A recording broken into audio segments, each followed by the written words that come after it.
బాలాపూర్లో Telangana CM Revanth Reddy మాట్లాడుతున్నారు. ఇప్పుడు ఆ లైవ్ చూద్దాం. 12 ఎంపీలు గెలిస్తే నామ నాగేశ్వరరావు మంత్రి అవుతాడని, కేంద్రంలో మంత్రి అవుతాడంట. ఎవరి చెవులో పువ్వు పెడుతున్నావు చంద్రశేఖరరావు? నువ్వు ఎట్లా కాంగ్రెస్కు 40 రావంటివి? కాంగ్రెస్ వాళ్ళు నిన్ను కారోని దగ్గర కూడా రానియరు. ఎవడన్నా టిఆర్ఎస్ వాడు చంద్రశేఖరరావు ఇంటి మీద వాలిన కాకి మన ఇంటి మీద వాలిన ఊకునేదే లేదు, ఆ కాకిని కూడా కాల్చేస్తామని చెప్పి మా కాంగ్రెస్ పార్టీ కార్యకర్తలు అంటున్నారు. రేపు మన ప్రభుత్వంలో చేర్చుకునేది లేదు. 14 సీట్లు తెలంగాణలో గెలిచి రంజిత్ రెడ్డిని ఎంపీగా ఎన్నుకొని కేంద్రంలో మహాకూటమి ఇండియా కూటమి ఇవాళ ప్రభుత్వాన్ని ఏర్పాటు చేయబోతుంది. ఒకవేళ మేము రాకపోతే వచ్చేది బీజేపీ కదా. మరి మేమేమంటున్నాం? బీజేపీలతోని చీకట్ల ఒప్పందం చేసుకున్నాడు.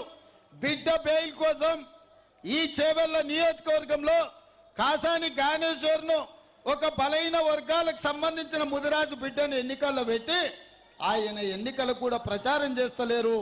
ఈడ మా అక్క సబితమ్మ పొద్దుటిపూటనేమో కారు గుర్తు అంటుంది, రాత్రిపూటనేమో కమలం గుర్తు అంటుంది. ఇది నిజం కాదా? నిజమా కాదా? కానీ మొన్న అసెంబ్లీ ఎన్నికల్లో మా లక్ష్మణ్ని ఈ నుంచి గెలిపించనుంటే ఈ నియోజకవర్గం అంతా అభివృద్ధి చేసే అవకాశం ఉండే. ఎట్లనో అక్క తప్పించుకున్నది. కానీ ఇవాళ సొంత పార్టీ మొత్తం తీసుకెళ్లి బీజేపీకి తాకట్టు పెట్టిరు. ఇవాళ విశ్వేశ్వరరెడ్డి ఆయన కొండ అనుకుంటుండు. మా కార్యకర్తల సంగతి తెలియదు. మేము అండగా ఉంటే కొండైనా బండైనా మా కార్యకర్తలు బద్దలు కొడతారు. ఆయన కార్యకర్తలు ప్రజలు పోతే అపాయింట్మెంట్ తీసుకొని రావాలంటుండంట. అపాయింట్మెంట్ ఏమన్నా నీ దగ్గర వ్యాపారం చేయడానికి వచ్చిండ్రా, లేకపోతే నీ దవాఖానలు ఏమన్నా దుడ్లు తక్కువ చేయమని వచ్చిండ్రా?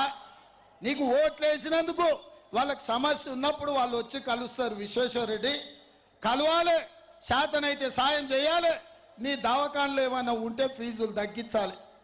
అందుకే ఇవాళ విశ్వేశ్వరరెడ్డి రాజకీయాన్ని కూడా ఒక వ్యాపారం లాగా చూస్తున్నాడు. లాభసాటి వ్యవహారంగా చూస్తున్నాడు. ఎంత పెట్టుబడి పెట్టినా ఎంత లాభం వచ్చిందని చూస్తున్నాడు. అట్లాంటి వాళ్లకు రాజకీయం కుదరదు. ప్రజా జీవితానికి విశ్వేశ్వరరెడ్డి గారు ఉపయోగం లేదు. నీ దగ్గర ఎట్లాగూ 1000 కోట్లు ఉన్నాయి. మీ మోడీని అడిగి ఉత్తరప్రదేశ్లోనో బీహార్లోనో రాజస్థాన్లోనో రాజ్యసభ తెచ్చుకో విశ్వేశ్వరరెడ్డి.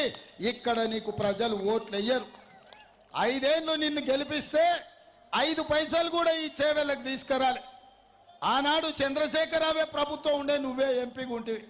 మళ్ళీ ఇవాళ 10 ఏళ్ళు తెలంగాణను మోసం చేసిన మోడీ పక్కన చేరి ఇవాళ మోడీ తరఫున ఓట్లు అడుగుతున్నావు. నేను సూటిగా అడుగుతున్నా విశ్వేశ్వరరెడ్డి గారిని.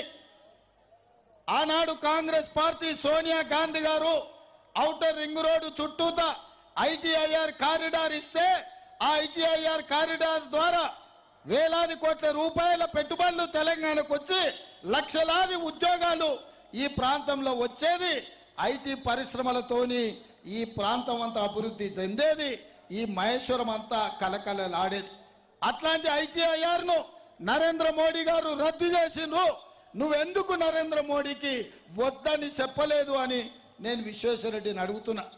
బయ్యారం ఉక్కు కర్మాగారం సోనియమ్మ ఇచ్చింది, అది రద్దు చేసిండు. కాచిపేటలో రైల్వే కోచ్ ఫ్యాక్టరీ ఇచ్చిండు, అది రద్దు చేసిండు. ఐఐటి ఇచ్చిండు, ఐఐఎం ఇచ్చిండు. ఇట్లా ప్రతిదీ ఆనాడు కాంగ్రెస్ ఇచ్చినవి రద్దు చేసిండు. ఇక నరేంద్ర మోడీ కూడా 2 సార్లు 10 ఏళ్ళు మనకు హామీలు ఇచ్చిండు. సంవత్సరానికి 2 కోట్ల ఉద్యోగాలు ఇస్తా అన్నాడు. 10 ఏళ్లలో 20 కోట్ల ఉద్యోగాలు ఇవ్వాలి. ఆ లెక్కన తెలంగాణకు 72 లక్షల ఉద్యోగాలు రావాలి. మరి ఇవాళ తెలంగాణకు కేంద్ర ప్రభుత్వం ఉద్యోగాలు ఇవ్వకపోవడం వల్ల 40 లక్షల నిరుద్యోగ యువకులు ఇవాళ తెలంగాణలో దిల్సుఖ్ నగర్లో, అశోక్ నగర్ చౌరస్తాలో, అమీర్పేట్ చౌరస్తాల నిరుద్యోగులుగా తిరుగుతున్నారు. అదేవిధంగా రైతుల ఆదాయం 2 చేస్తా అన్నాడు. రైతు వ్యతిరేక నల్ల చట్టాలు తెచ్చాడు. పేదోళ్ళ ఖాతాల స్విస్ బ్యాంకులో లక్షల కోట్ల నల్లధనం ఉంది. ఆ నల్లధనం తెచ్చి ప్రతి పేదవాళ్ళు, ముఖ్యంగా మా అక్కల ఆడబిడ్డల ఖాతాలల్లో 15 లక్షల రూపాయలు వేస్తా అన్నాడు. అక్క 1 రూపాయని వేసిండా మోడీ? 15 లక్షలు వేసిండా? 15,000 వేసిండా?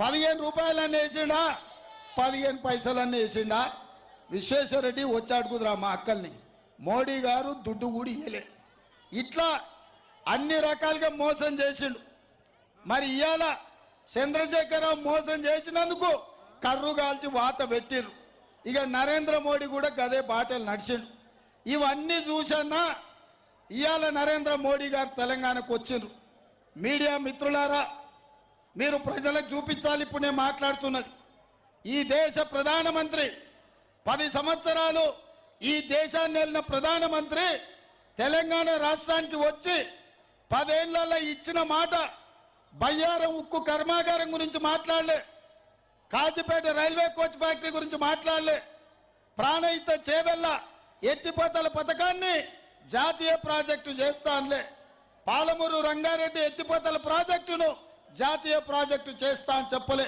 మన ఐటీఐఆర్ కారిడార్ గురించి చెప్పలే ఐఐఎం ఐఐటి గురించి చెప్పలేదు ఆయన చిల్లర మల్లర రాజకీయాల గురించి మాత్రమే మాట్లాడాడు గతం మోసం కాదు భవిష్యత్తులో ఏం చేస్తాడో కూడా ఒక్క మాట చెప్పలే ఈసారి తెలంగాణ నుంచి ఓట్లు సీట్లు అడుగుతున్నావు కదా తెలంగాణ రాష్ట్ర ఏర్పాటు ప్రక్రియనే పార్లమెంటులో తప్పు పట్టిండు కాంగ్రెస్ను ప్రశ్నించిండు ఏమంటాడు ఆయన సోనియా గాంధీ లైవ్లు బంద్ చేసి తలుపులు బంద్ చేసి తెలంగాణ బిల్లు పాస్ చేసి తల్లిని చంపి బిడ్డను బతికి